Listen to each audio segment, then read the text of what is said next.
Gloria sea al Señor.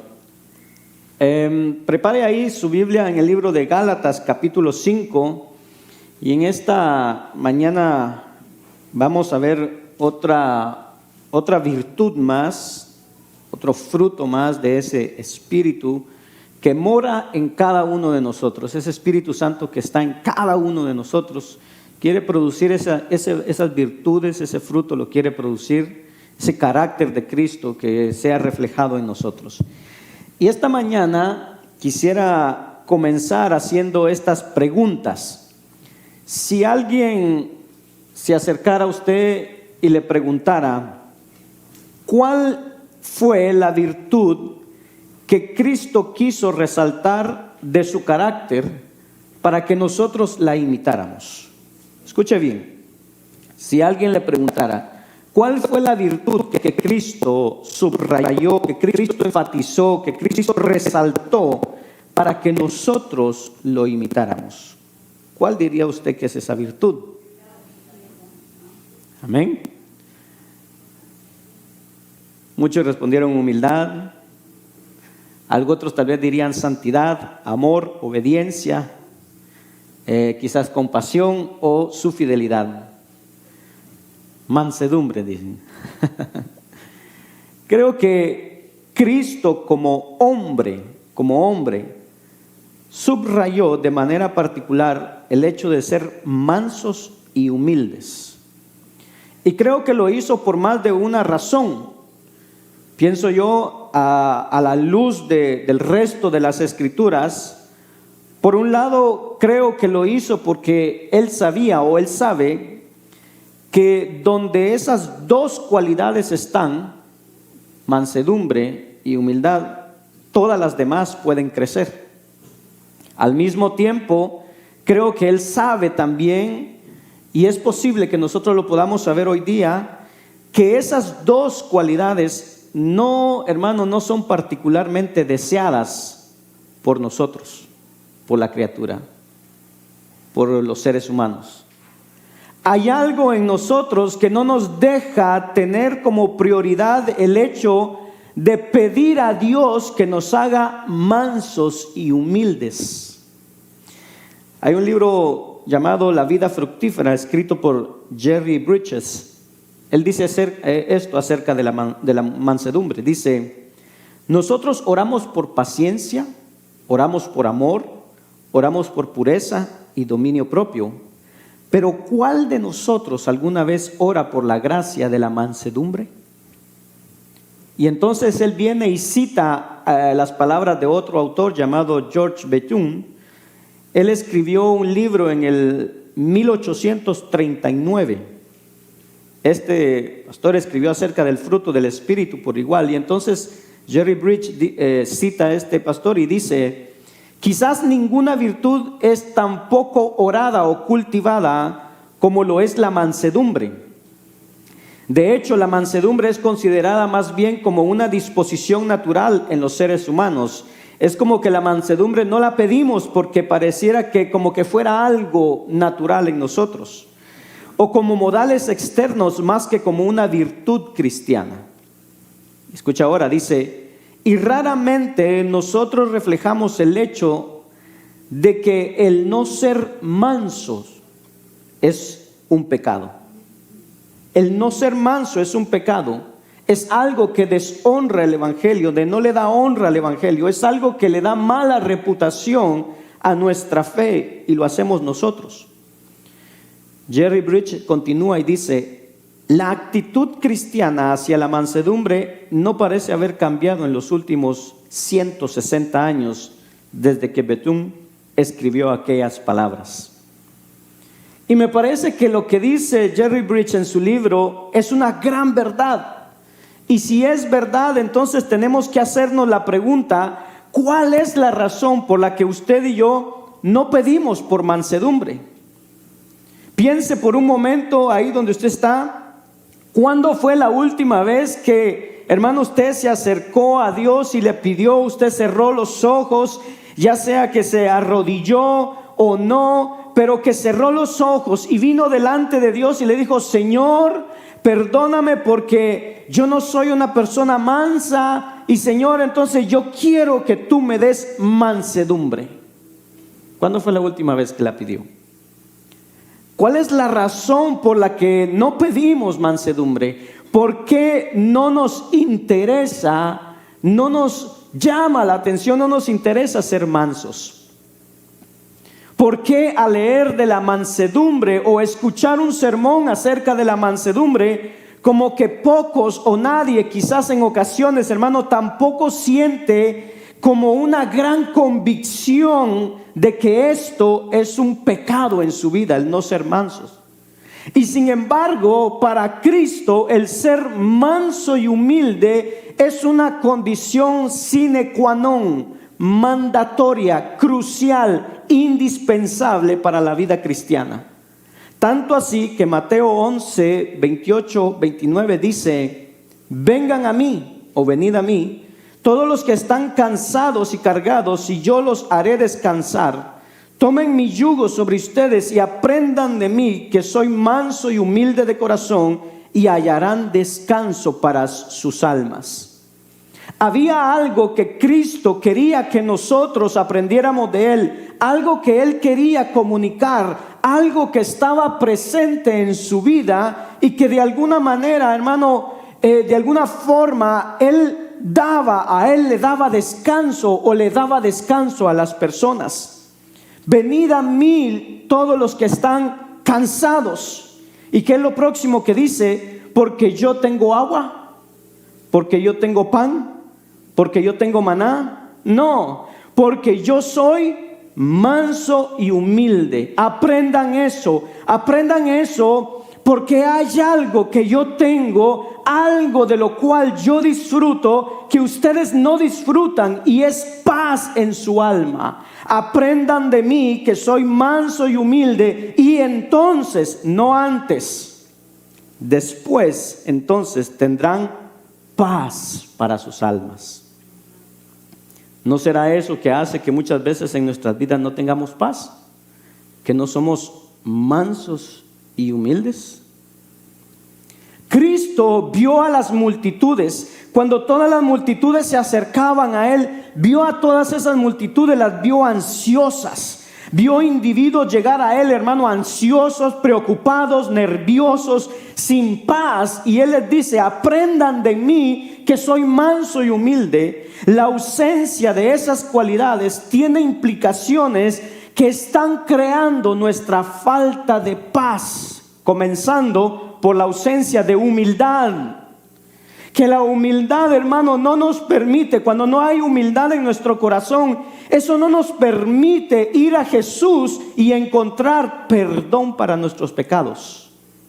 La mansedumbre de Cristo es algo extraordinario en el carácter de Cristo, y usted y yo necesitamos reflejarlos cada día más. Recuerde que el fruto del Espíritu, ¿qué es? Es el carácter de Cristo formado en nosotros.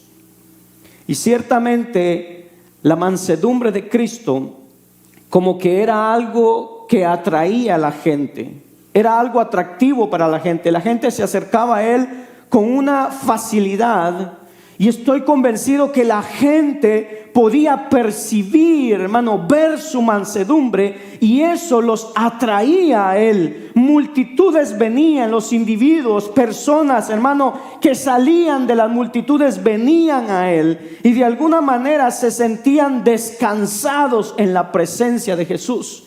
Y cuando comenzaban tal vez a conversar con Él, les era difícil despegarse de Él, como que había algo que los atraía, como un imán que los atraía a su personalidad. Y sin lugar a duda que la humildad y la mansedumbre formaban parte de eso que hacía que las multitudes vendrían a Él, que las multitudes se acercaban a Él.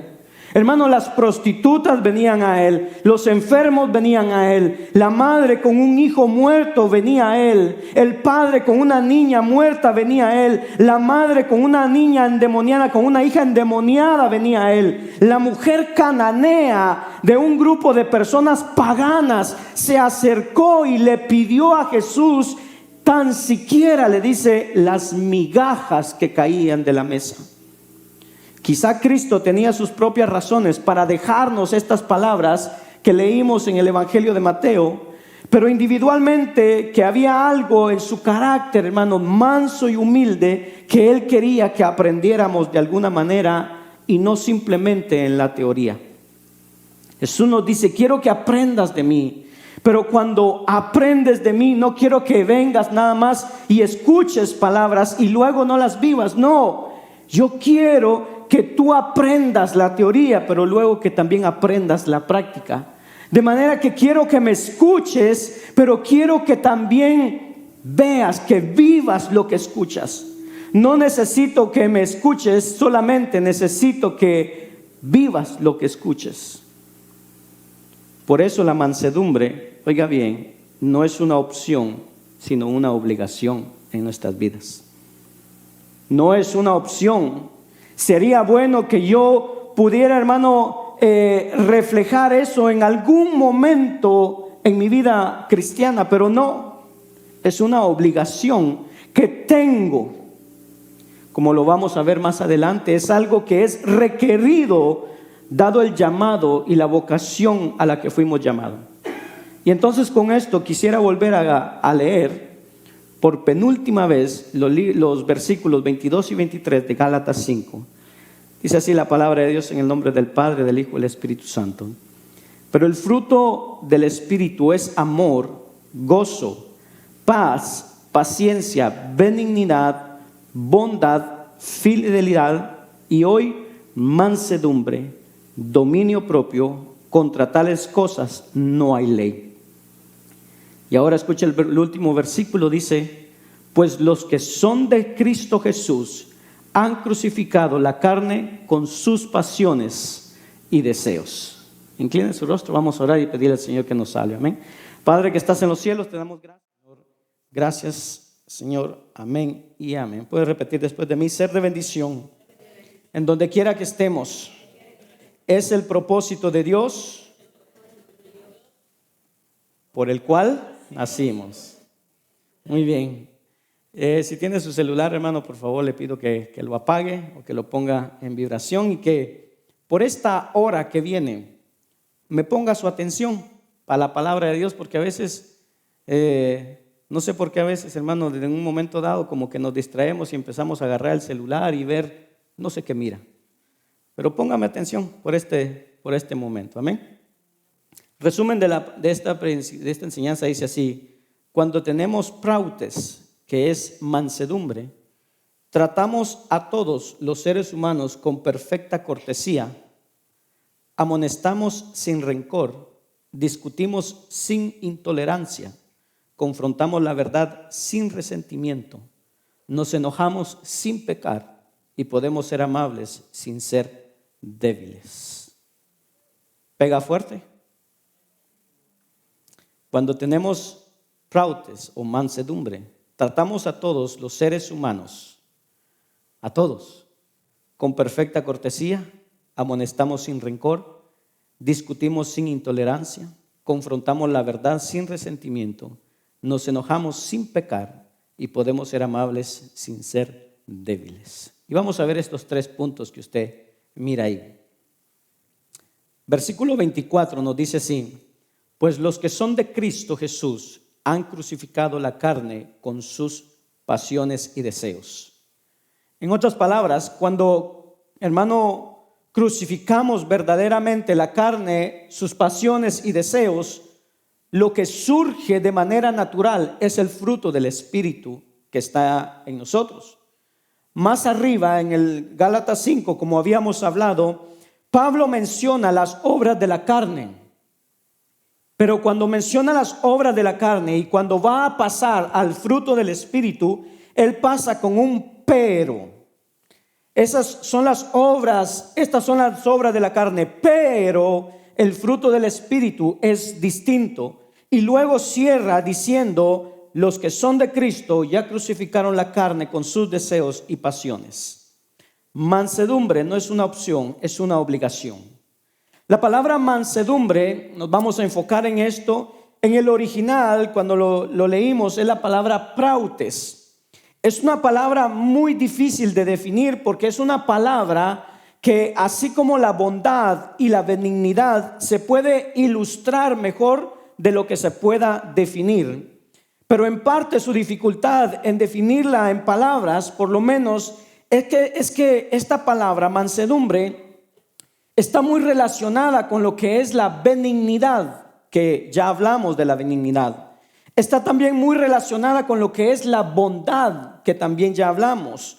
La paciencia, de la cual ya hablamos. De hecho, está íntimamente relacionada a la última cualidad o la virtud del fruto del Espíritu que está ahí en Gálatas, que es dominio propio. Porque sin dominio propio no podemos tener mansedumbre, no podemos ser mansos, y aún no hemos llegado al dominio propio. De manera que la palabra mansedumbre la necesitamos estudiar, escudriñar. En el griego, en la antigüedad, era una palabra usada para hacer referencia a un animal que había sido domesticado. Oiga bien, de manera que un cristiano manso es un cristiano que ha sido domesticado, que tiene todas sus emociones, todos sus impulsos y todos sus instintos bajo control. Es alguien que tiene dominio propio. Sin embargo, cuando nosotros pensamos, muchas veces cuando pensamos en alguien que es manso, pensamos más bien en alguien, pero, perdón la palabra, menso. Alguien que no tiene inteligencia. Y tendemos a pensar, cuando alguien es manso, tendemos a pensar que es alguien débil, que es sin fortaleza, que si es un hombre es alguien sin hombría, alguien flojo, pero es todo lo contrario. Mansedumbre es fortaleza, mansedumbre y humildad, ambas significan fortaleza o fuerza bajo control. En el griego, como decíamos, hacía referencia a un animal domesticado. Es como cuando, hermano, vemos a un caballo, un caballo salvaje. Muchos le llaman un potro salvaje, un potro joven. Dice que este caballo, sin ser domado, tiene muchos impulsos. Él patalea, relincha, salta en las dos patas. Pero cuando él es domesticado, oiga bien, él sigue teniendo la misma fortaleza, los mismos impulsos, pero ahora él obedece a su amo. Y de esa misma manera, cuando Cristo conquista el corazón de una persona incrédula y ahora es cristiano y es su hijo, él tiene toda la fortaleza anterior, tiene toda la fortaleza física y emocional, pero ahora bajo la influencia del Espíritu Santo, y él puede y tiene dicha fortaleza bajo el control, pero ahora obedece a su amo, complace a su amo, que en este caso es Cristo. Amén. Un cristiano manso, oiga bien, un cristiano manso no es rencoroso, no es vengador, es más, ni siquiera es defensivo y argumentativo. Un cristiano manso no le interesa tener la razón. ¿Somos mansos? Está difícil. Un cristiano manso, para el cristiano manso, tener la razón no es importante para él. Es cosas que quedaron atrás. La considera como basura, como decía Pablo. Ahora déjeme ilustrar la mansedumbre. Y la vamos a ilustrar ¿con quién? Con Cristo, porque Él es nuestro mejor ejemplo. Algunos pudieran decir, sí, pero Moisés fue manso. Sí, pero Moisés llegó un momento donde él perdió su control, perdió el control que tenía. Entonces, ahora, cuando, hermano, vemos la vida de Cristo, cuando vinieron a apresar a Cristo, cuando Cristo estaba en el huerto de Getsemaní y lo vinieron a apresar, a tomar preso, él mismo dijo en un momento, yo tengo legiones de ángeles que pueden venir y defenderme. Él tenía todo el poder, toda la autoridad del universo bajo control. Por lo tanto, hermano, él no reaccionó, él permaneció callado. Permaneció calmado porque él venía y vino a obedecer la voluntad de su Padre, vino con una misión. Por tanto, un cristiano manso bajo el dominio del Espíritu Santo, oiga bien, él no tiene ningún problema de someterse a los decretos de Dios, a los mandamientos de Dios. No solamente no tiene ningún problema, sino que tal vez a veces le puede ocasionar algo en su corazón.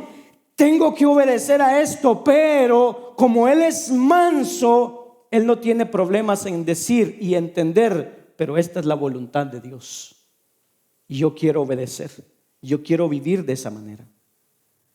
Entonces, conociendo que Cristo nos llama a ser mansos y humildes, que son dos virtudes que forman dos caras de una misma moneda, no la podemos despegar, no se puede dividir, una no existe sin la otra. Literalmente hablando, la humildad, oiga bien, la humildad es algo como más interno.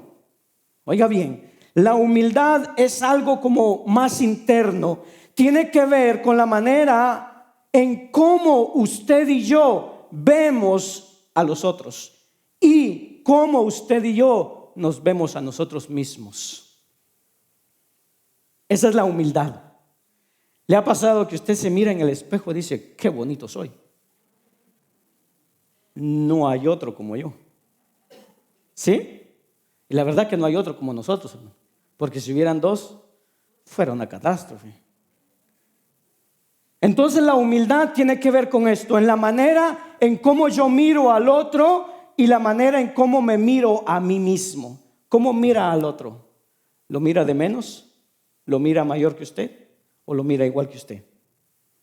Esa es hermano, la humildad. Sin embargo, la mansedumbre, oiga bien, es algo más externo. Tiene que ver, está relacionado a cómo yo le hablo al otro, cómo reacciono ante otro, cómo yo trato a las demás personas. Por ejemplo, hermano, personas que han acumulado ira en su interior usualmente no son mansos.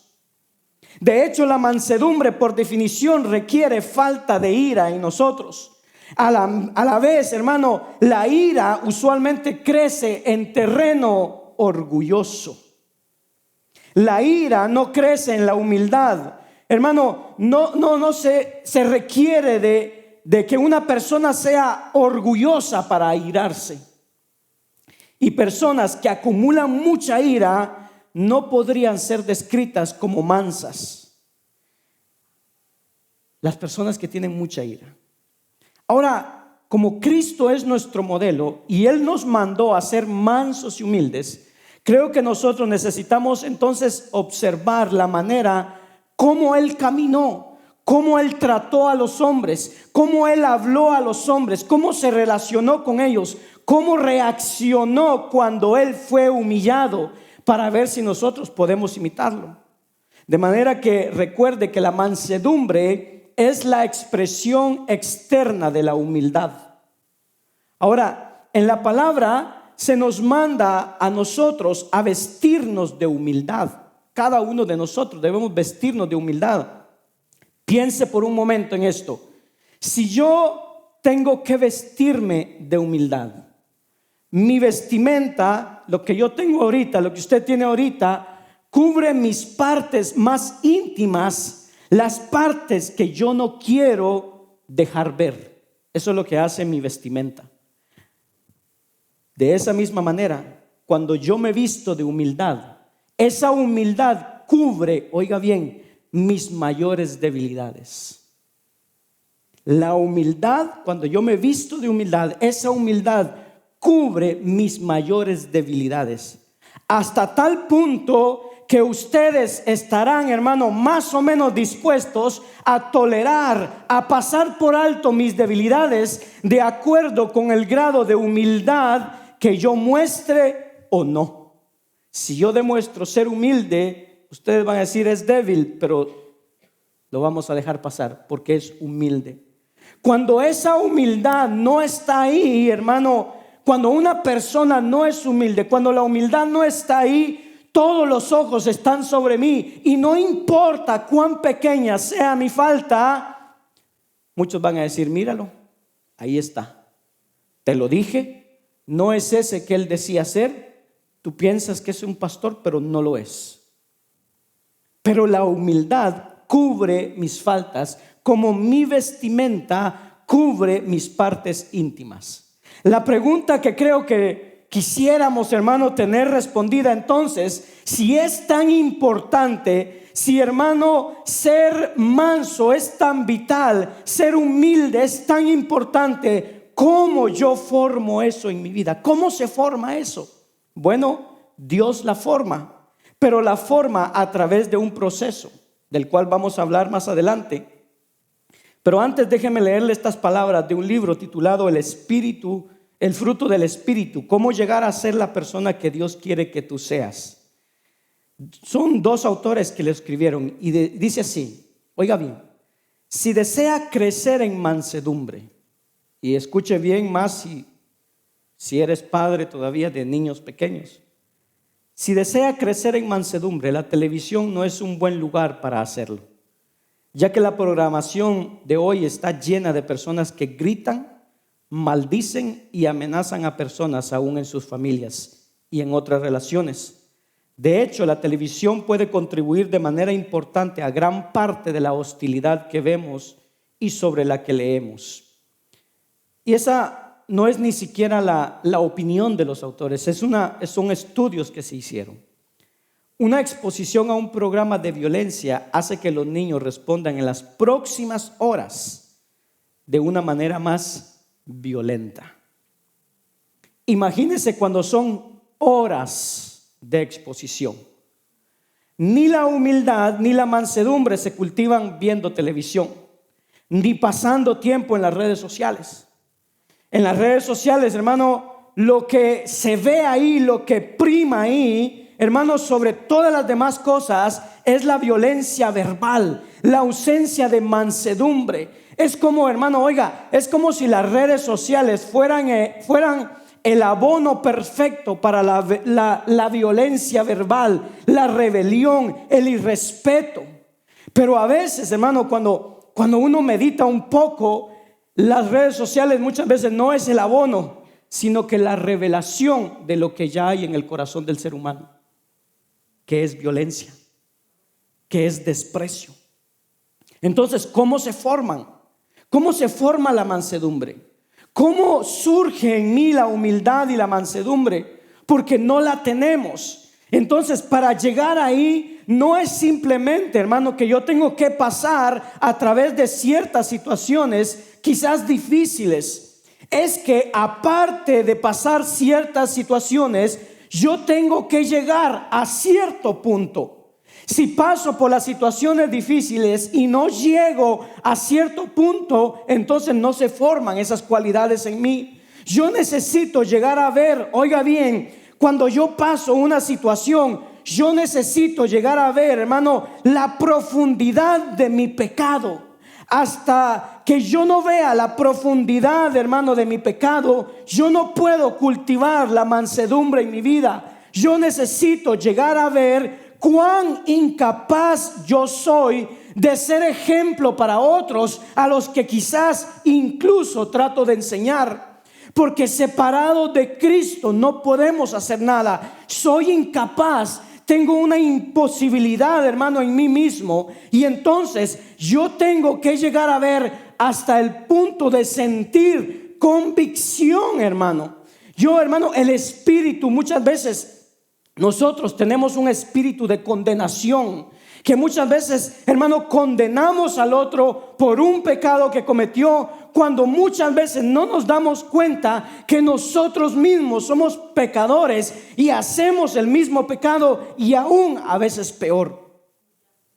Hay un dicho que dice que cada vez que yo apunto con un dedo, 3 me señalan a mí. Yo tengo que llegar a ver eso y a sentirme, hermano, aplastado por mi pecado. Debemos de llegar a ver lo poco que sabemos de aquellas cosas donde creíamos conocerlo todo. Esto es conocido como el síndrome del estudiante de medicina, que cree que todo lo sabe hasta que descubre que no sabía nada. Yo tengo que llegar a ver lo ciego que había estado hacia mi propio pecado. Lo ciego que muchas veces estamos hacia nuestro propio pecado. No solamente que no lo consideraba pecado, sino que después de que tal vez, hermano, lo consideraba pecado, muchas veces lo consideramos ligero, un pecadito. ¿Sí? ¿Se ha sentido usted así? No, este pecado no es tan grave. Este es un pecadito chiquitito. ¿Sí? Una mentirita blanca. Yo tengo que llegar ahí, porque eso, hermano, cuando yo reconozco eso es lo que me humilla, y esto es lo que poco a poco me va haciendo manso. Hasta que yo no llego ahí, esta cualidad no surge. Hasta que no admitamos la profundidad de la depravación humana dentro de nosotros, la humildad no me quitará el velo para ver, hermano, lo que soy. Pero una vez conocemos la profundidad de la naturaleza pecadora dentro del hombre que mora en nosotros, y una vez yo logro verme y compararme con Cristo a mi lado, porque muchas veces lo que hacemos, la inclinación natural que tenemos es compararme con el otro, compararme con el hermano, compararme con la hermana con quien yo me relaciono, y entonces yo me comparo con la hermana, con el hermano, y yo digo, sí, pero es que yo no hago eso. Mire, el hermano, ¿cómo? No, yo no hago lo que el hermano hace, eso no es verdad. Yo no hago así, pero eso no es así. O usted mira a su hermano y dice, uy, no, así tampoco. Yo peco, pero de vez en cuando él se pasa en pecado. Y ese es el problema, que nos comparamos a nosotros mismos con nosotros mismos, y nos medimos a nosotros mismos con otros. Y eso es lo que Pablo le dice a los Corintios en su segunda carta, capítulo 10, versículo 12, dice: porque no nos atrevemos a compararnos a contarnos ni a compararnos con algunos que se alaban a sí mismos, pero ellos, o sea nosotros, midiéndose a sí mismos y comparándose consigo mismos, carecen de ¿qué? Entendimiento. ¿Se ha comparado con su hermano? Esposos, ¿se ha comparado con su esposa? ¿No? Pablo dice, no entienden. El problema está en el punto de referencia, pero cuando yo me comparo con Cristo, ¿por qué? Porque Él fue el que dijo, aprended de mí. Él no dijo, aprendan del pastor Josué, hermano, por favor, no aprendan de mí. Aprendan de Él porque Él es manso y humilde. No, hermano, le falta mucho, le falta un montón. Es que tú tienes que aprender de Jesús, porque Él fue el que dijo que es manso y humilde de corazón. Entonces yo comienzo a ver, hermano, la enorme diferencia que hay entre Cristo y yo. Y eso es importante, porque muchas veces nosotros, hermano, queremos nosotros actuar como Cristo actuó, o como Cristo dijo las palabras, o como Cristo habló. Y muchos líderes vienen a veces, hermano, y usan palabras duras y acusadoras cuando quieren confrontar a alguien. Y dicen, no, pero si Cristo usó las mismas palabras. Sí, fue Cristo, hermano. Ahí está el punto, fue Cristo. O sea, la persona con santidad absoluta, la persona justa sin medida, la persona sin juicio, la persona con dominio propio, la persona que poseía todas y cada una de las virtudes del Espíritu Santo, del fruto del Espíritu Santo. Él sí lo podía hacer, no nosotros. Entonces tengamos cuidado. Y hermano, no digo que haya un momento en donde se tenga que reprender dura y de una manera difícil. Pablo lo hizo, Pero al hacerlo, hermano, recordemos y tengamos cuidado cuando usemos a Cristo para comparar la manera en cómo usted y yo actuamos o hablamos a las personas, porque la diferencia es enorme. Es más o menos de lo infinito comparado con lo finito. O sea, es muy grande. Entonces, estamos tratando de entender lo que es la mansedumbre. Y quizá esto sea algo sorprendente para algunos, pero consultando diferentes diccionarios, a ver si había un antónimo que tenía la mansedumbre, o sea, lo contrario a la mansedumbre. Varios de los diccionarios que pudimos ir a ver, se repetía una palabra: ira. Entonces piense por un momento en Jesús, piense en la vida de Jesús. Él no se airó cuando trataron de ofenderlo, cuando trataron de acusarlo, cuando se burlaron de él, cuando dijeron que él expulsaba demonio por el poder de Belcebú o de Satanás. De manera que una persona mansa, oiga bien, una persona mansa tiene la capacidad de enojarse. Sí, claro que puede enojarse, igual que Dios se enoja, pero se enoja con las cosas que enojan a Dios, no con las cosas que dicen contra él. Así hizo Jesús. A Jesús le vinieron a decir: eres un bebedor. Y él dijo: ¿yo bebo? No, tranquilo. ¿Eres un glotón? Y dijo: yo sufro de glotonería. No, tranquilo. La mansedumbre, oiga bien esto, la mansedumbre rehúsa sacar su artillería cuando está bajo ataque. ¿Escuchó? La mansedumbre rehúsa sacar su artillería para defenderse cuando está bajo ataque. Y la razón por la que rehúsa sacar la artillería cuando está bajo ataque es porque ella sabe, hermano, personificando la mansedumbre, ella sabe que la labor primaria, oiga bien, no es tener la razón, no es defenderse, no es quedar bien. La razón primaria de la mansedumbre es su llamado a reflejar a Cristo y llegar a ser como Cristo.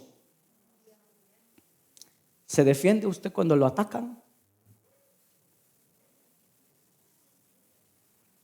Ahora, pensando en antónimos, o sea, lo contrario a la mansedumbre, creo que hay otras cosas que son antónimos, que son contrarios a la mansedumbre. Por ejemplo, la rebelión, la dureza de carácter, la forma áspera al hablar y otras cosas que pueden estar, hermano, contrarios a la mansedumbre. Ahora, recordemos que cuando comenzamos citando desde el inicio, comenzamos citando a Cristo, que dijo: aprended de mí, que soy manso y humilde. Esas dos palabras son usadas en el mismo contexto por parte de Cristo. Lo impresionante, oiga bien, lo impresionante acerca de la rebelión de Dios es que cuando vamos al Antiguo Testamento, en el Antiguo Testamento se profetiza acerca de la venida de Cristo, que eventualmente vendría a liberar a Israel y él vendría como un libertador. Eso no dice el Antiguo Testamento. Eso nos habla el Antiguo Testamento. Sin embargo, cuando el Antiguo Testamento comienza a subrayar el carácter de Cristo, no lo hace en términos, hermano, de una fuerza militar, de un líder que iba a venir, de un libertador. El Antiguo Testamento comienza a subrayar la mansedumbre de aquel que iba a venir. Texto de Isaías 42, 1 al 3. Que tal vez usted lo ha leído o lo ha oído en algunas ocasiones. Lo voy a leer en la versión NBI por algunas palabras que están ahí. Pero mire lo que dice, verso 1 en la introducción, dice: este es mi siervo, hablando de Cristo, a quien sostengo, mi escogido, en quien me deleito, sobre él he puesto mi espíritu. ¿Se recuerda de las palabras de Cristo cuando dijo: el Espíritu de Dios está sobre mí? ¿Recuerda? Dice: llevará justicia a las naciones. Ahora escuche, verso 2. No clamará, ni gritará, ni alzará su voz por las calles. No acabará de romper la caña quebrada, ni apagará la mecha que apenas arde. con fidelidad hará justicia. Isaías habla del Mesías que había de venir. Dice que no va a levantar su voz como los grandes de la tierra hoy en día. El Señor no traería su reino como quieren imponer los dictadores de hoy en las naciones, ni levantaría su voz como a veces nosotros hemos levantado nuestra voz tratando de defendernos o tratando de llamar la atención sobre nosotros. Hermano, no, la persona mansa no se comporta de esa manera. Eso es lo que Isaías dice. No clamará, no gritará, no alzará su voz por las calles. Él no sería un hombre rudo ni áspero. Y escuche cómo Isaías, hermano, de una manera hermosa describe en el versículo 3 el carácter manso y humilde de Cristo. Dice: no acabará de romper la caña quebrada. Cuando él se encuentra con aquella mujer samaritana que está quebrada, hermano, claro que está quebrada. 5 maridos había tenido y los 5 la despidieron, y con el que vivía, Dios sabe si iba a hacer la misma cosa. Pero la encuentra, estaba herida, estaba quebrada. Él no la iba a hundir, él no la iba, hermano, no la iba a destrozar, no la iba a quebrar. Él le iba a ofrecer agua viva para su salvación, y ella bebió de su agua y ella creyó, y dice que por su testimonio muchos llegaron a conocer a Cristo. Eso es mansedumbre. El hombre manso, oiga, el hombre manso trata al otro, escuche bien, el hombre manso, la mujer mansa, trata al otro mejor de lo que el otro merece. Uy, no hay amén, no hay amén. No, hermano, es que esto, hermano, pega fuerte. El hombre manso o la mujer mansa trata al otro mejor de lo que el otro merece. ¿Sabe por qué? Porque él sabe, o ella sabe muy bien, que el otro, o que, mejor dicho, que él mismo ha sido tratado por Cristo mucho mejor de lo que se merece. Cuando yo reconozco que yo merecía el infierno, pero que Cristo en su gracia me dio vida eterna, yo trato a mi hermano de la misma manera. Pero cuando yo no lo reconozco, entonces es donde empiezo a acusar y a señalar. La única respuesta natural, congruente, racional, es que de la manera como yo he sido tratado, yo trate al otro. Isaías me dice que él no apagará la mecha que apenas arde. No sé si usted recuerda, hermano, aquellas lámparas que habían antes de gas o de queroseno, que salía la mechita y a veces tenía que estarla jalando para que siga alumbrando. Pero se recuerda que a veces quedaba la mecha tan pequeñita que ya se estaba apagando. Bueno, dice que él no acaba de apagar. Cuando esta otra mujer en adulterio es traída y todo el mundo estaba listo para apedrear a la mujer, Cristo comienza a confrontar a aquellos los que la habían traído, y les dice: bueno, el que esté libre de culpa tire la primera piedra. ¿Y qué pasó? Comenzaron a irse. Y Cristo, de una manera mansa, le dice a esta mujer: oiga, ella había sido encontrada en el pecado. La sacaron de la habitación donde estaba en pleno acto, pero Cristo le dice: ¿dónde están tus acusadores? Señor, le dice: todos se han ido. ¿Ninguno te acusa? Pues yo tampoco te acuso. Vete en paz. Hermano, él no terminó de apagarla, él no terminó de apagar a esa mujer, sino que más bien consideró encenderla con el perdón de sus pecados. Eso es mansedumbre. La persona mansa no trata de destruir al otro. La persona mansa no trata de destruir al otro, sino que trata de sanar y restaurar al otro como hizo Cristo. Cuando Cristo vino y caminó sobre la tierra, hermano, Él no vino a golpear a los hombres. ¿Sabe a qué vino? Él vino a tomar los golpes que usted y yo merecíamos, que nos tocaban a nosotros por nuestros pecados. Él los cargó, Él los recibió, porque Él fue manso y humilde. Cristo mostró su mansedumbre, hermano, recibiendo esos golpes que nosotros merecíamos. Cristo mostró su mansedumbre en otra ocasión cuando Él sale, hermano, del Jordán, de una barca. Lucas 4 nos habla de eso. Sale del Jordán, dice, y luego entró en una sinagoga y empezó a predicar ahí en Nazaret. Está predicando, está confrontando a aquellos fariseos, aquellos líderes que estaban ahí. Los confronta con su orgullo, y la gente dice que se airó tanto, se enojó tanto en contra de Jesús, que el texto dice que lo tomaron, lo llevaron a la parte más alta del monte donde estaba el templo, y de ahí lo querían tirar. Y el texto dice que Cristo permaneció en silencio, teniendo todo el poder, hermano. Pasó enfrente de ellos y se fue, pudiendo simplemente haber levantado la mano y que todos esos quedaran deshechos, y que todos ellos se fueran al abismo. Eso es mansedumbre. Porque eso es lo que estaban haciendo, se lo estaban haciendo al creador del universo. Ahora, no confundamos mansedumbre con debilidad. No confundamos mansedumbre con cobardía. No. Es todo lo opuesto. Escuche la cita de un autor llamado Chuck Swindoll. Este libro fue escrito al principio de la década de los 80. Se llama Mejorando tu servicio, o mejorando nuestro servicio al otro. Escuche lo que dice de esta palabra. Dice: en nuestro individualismo áspero y tosco, pensamos que la mansedumbre es debilidad, ser blandos o virtualmente débiles. No es así.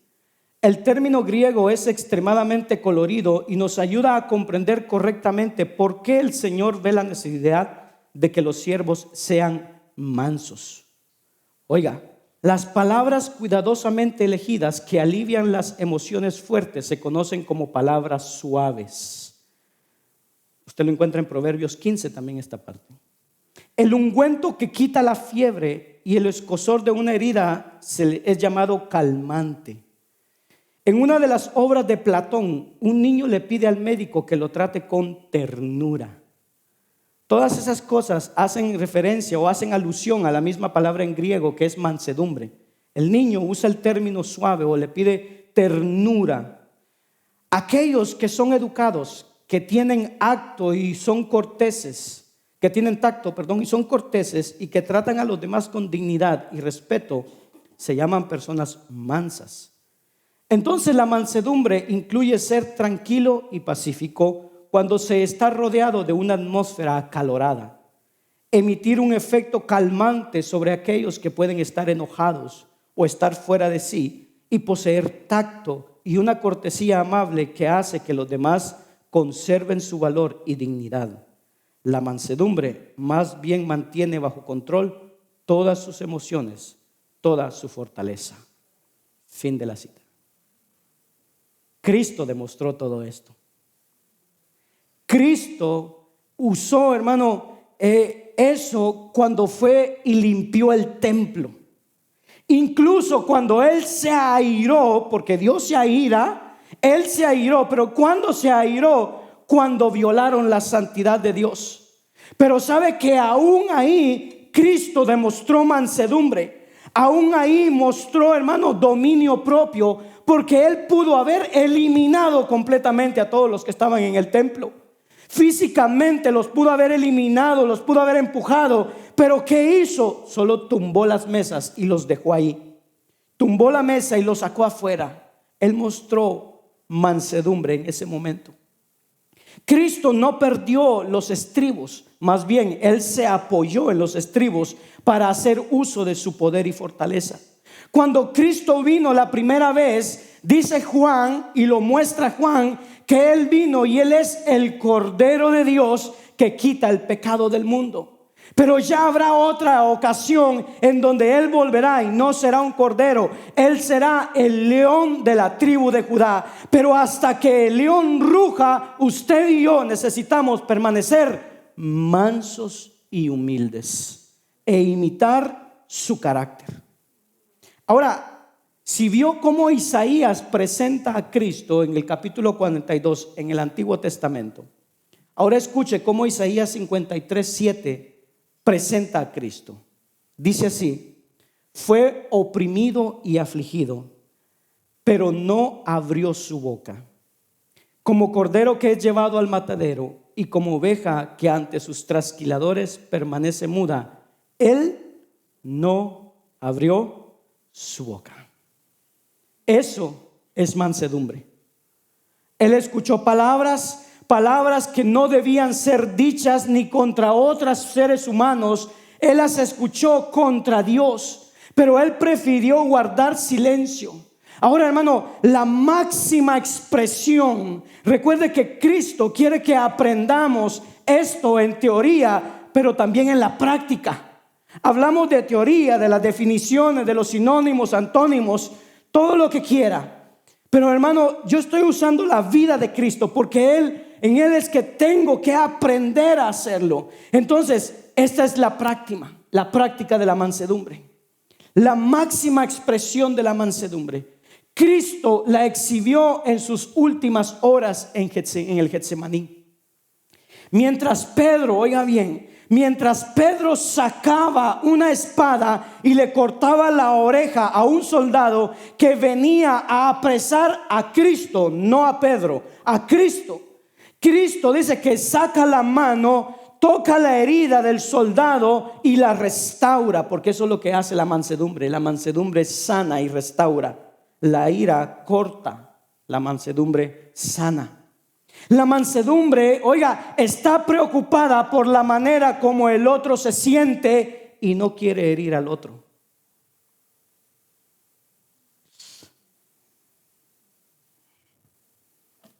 Ni siquiera en palabras, ni en gestos, mucho menos en acciones.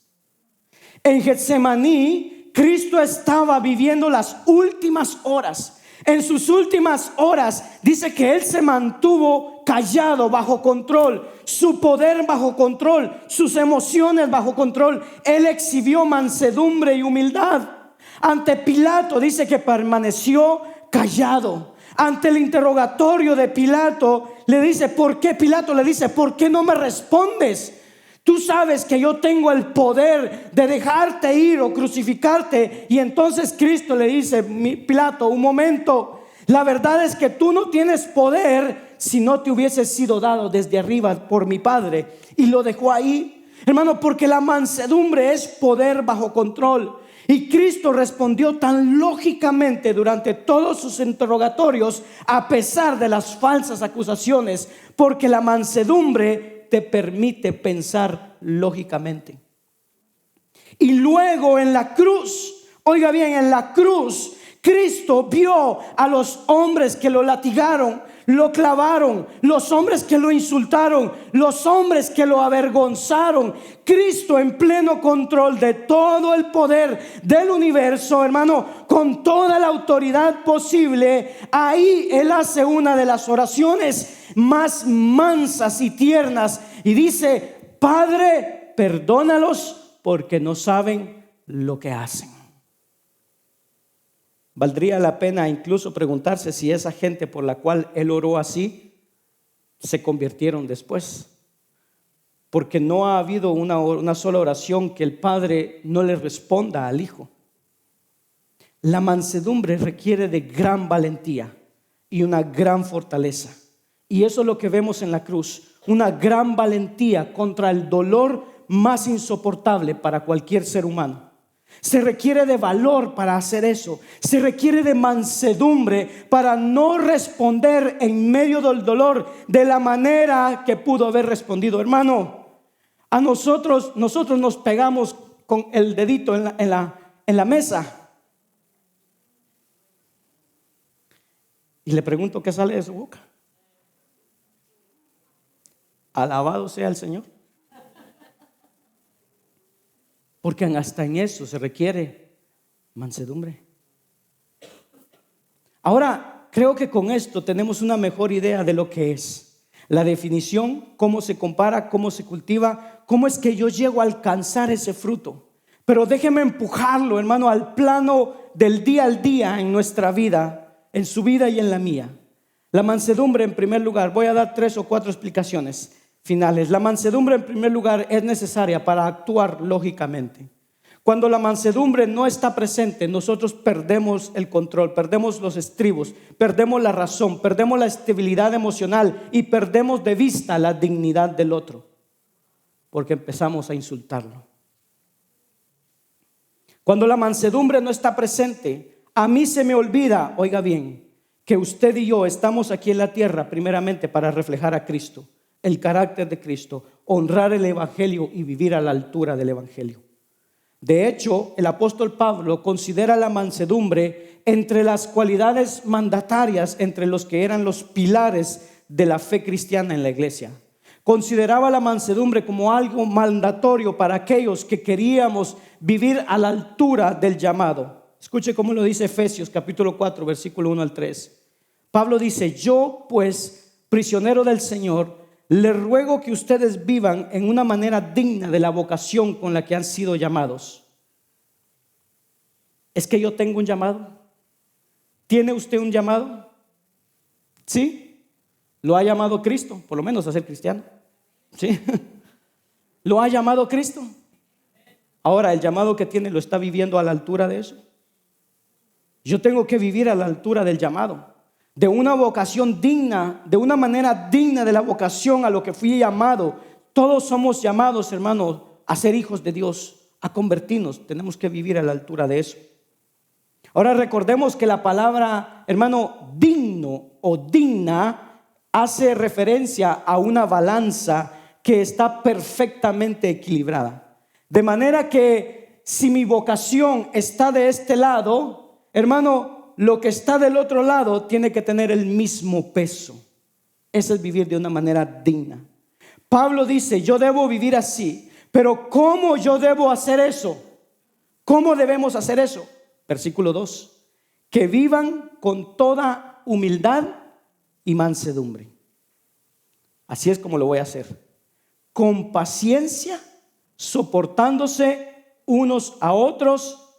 ¿En qué? En amor. 4 cualidades que yo debo vivir, hermano, o debo tener para vivir a la altura mi llamado: paciencia, mansedumbre, humildad y amor.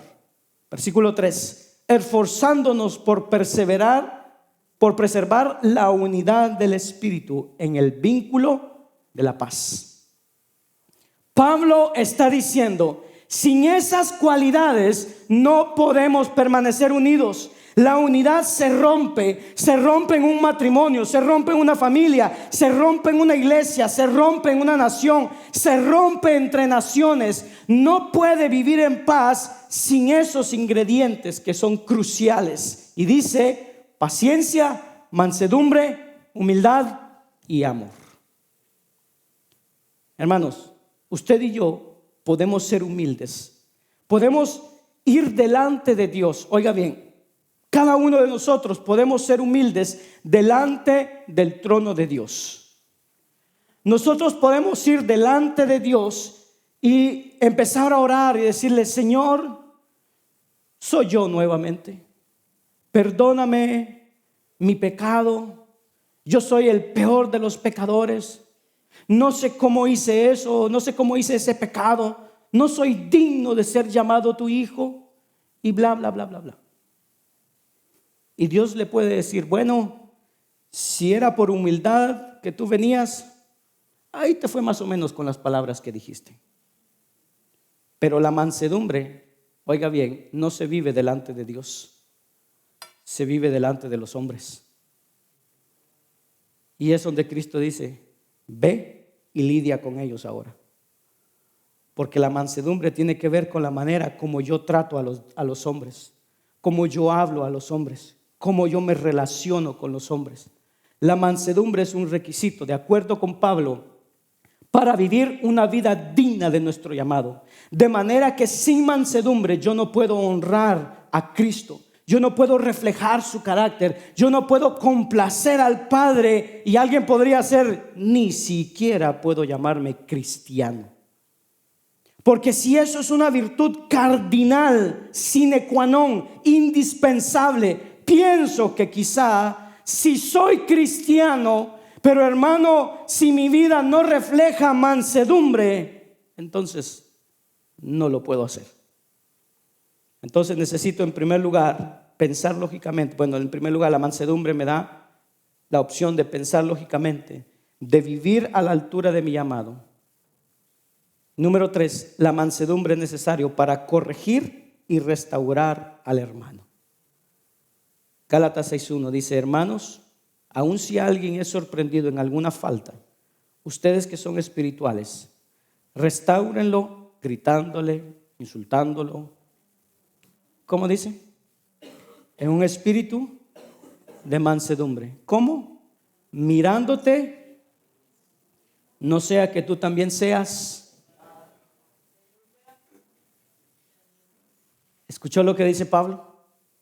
Cuando vayas a corregir a alguien y quiera restaurar a alguien, necesitas ¿qué? Mansedumbre. La razón por la que se necesita mansedumbre es porque ¿quién sabe? Algunos se creen perfectos. Algunos piensan, hermano, que no cometen ningún error. Algunos se creen, hermano, la cuarta parte de la Trinidad. Pero hermano, dice que corrijas con mansedumbre. Y la razón es porque quién sabe si yo pudiera ser el próximo. Dice, no sea que tú también seas tentado. Hay momentos para una fuerte reprensión. No digo que no. Pablo mismo lo hizo. Pero sabe que no era su método preferido. ¿Cómo lo sabemos? Porque él mismo lo reveló. 1 Corintios 4:21. Pablo dice a los corintios, hermano, cuando usted lee la carta a los corintios y usted lee todo esto, estos se merecían, hermano, que fueran condenados por lo carnal que eran. Pero oiga cómo les dice Pablo: ¿qué quieren? ¿Iré a ustedes con vara? Pero Pablo sabe que no es así como él va. Dice, o con amor y espíritu de mansedumbre.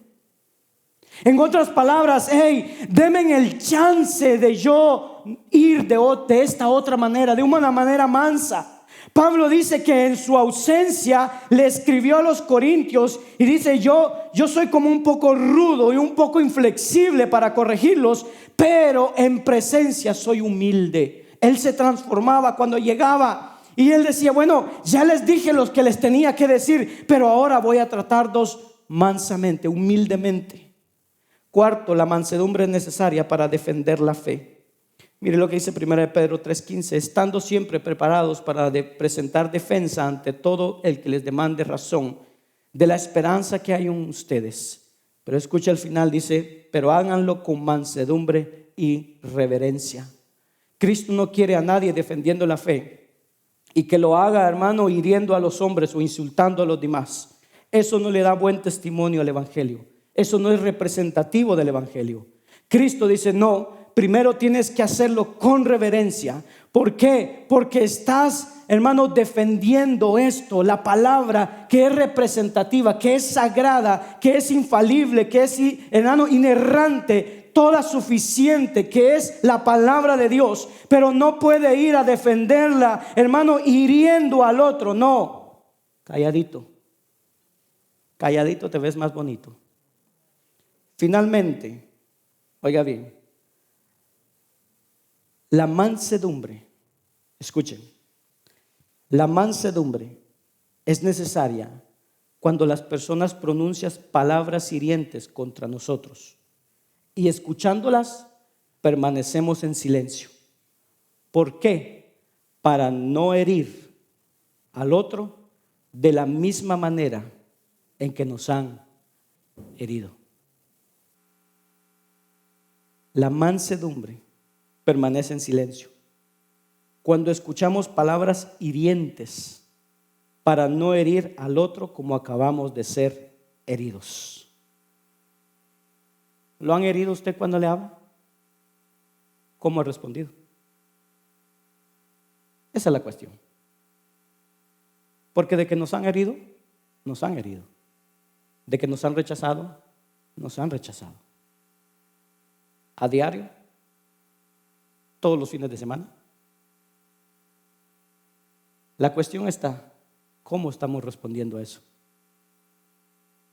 ¿Cómo está respondiendo a eso? ¿Y en dónde está eso? En la palabra. Primera de Pedro 2:23. ¿Y quién? Jesús dice, cuando lo ultrajaban, no respondía ultrajando. No, imposible que hiciera eso, porque si no iba a pecar. Cuando padecía, no amenazaba, sino que se encomendaba a aquel que juzga con justicia. Se encomienda a Cristo. Venía delante de su padre y decía, Padre, tú sabes, tú has visto, aquí estoy yo en la cruz, tu providencia gobierna, yo estoy aquí haciendo función de hombre, estoy haciendo tu voluntad, yo me encomiendo a ti, que sea como tú quieras, aún en los insultos. Y cierro con esto. No olvidemos lo que Cristo dijo en el Sermón del Monte. Bienaventurados y benditos los humildes, pues ellos heredarán la tierra. Bienaventurados los que procuren la paz, los pacificadores, los que calman los ánimos, los que reconcilian a los enemigos, pues ellos serán llamados hijos de Dios. Y bienaventurados sean cuando los insulten. ¿Lo han insultado, hermano? Sí, lo han insultado. Bienaventurados sean cuando los insulten. Bienaventurados, benditos sean cuando los insulten y persigan y digan todo género de mal contra ustedes falsamente por causa de mí. Son bienaventurados, son benditos cada vez que hablen mal de usted y de mí, cada vez que nos maldigan, cada vez que nos insulten a causa de Cristo y que digan todo mal contra ustedes mintiendo. Gracias por bendecirme, regocíjense y alégrense, porque la recompensa de ustedes en los cielos es grande. Los insultos, la recompensa es grande, pero enorme, porque así persiguieron a los profetas que fueron antes que ustedes. Y si los persiguieron a ellos y los insultaron a ellos, hermano, usted y yo que somos tan pequeñitos, ¿qué no irán a decir de nosotros? Incline su rostro. Padre que estás en los cielos,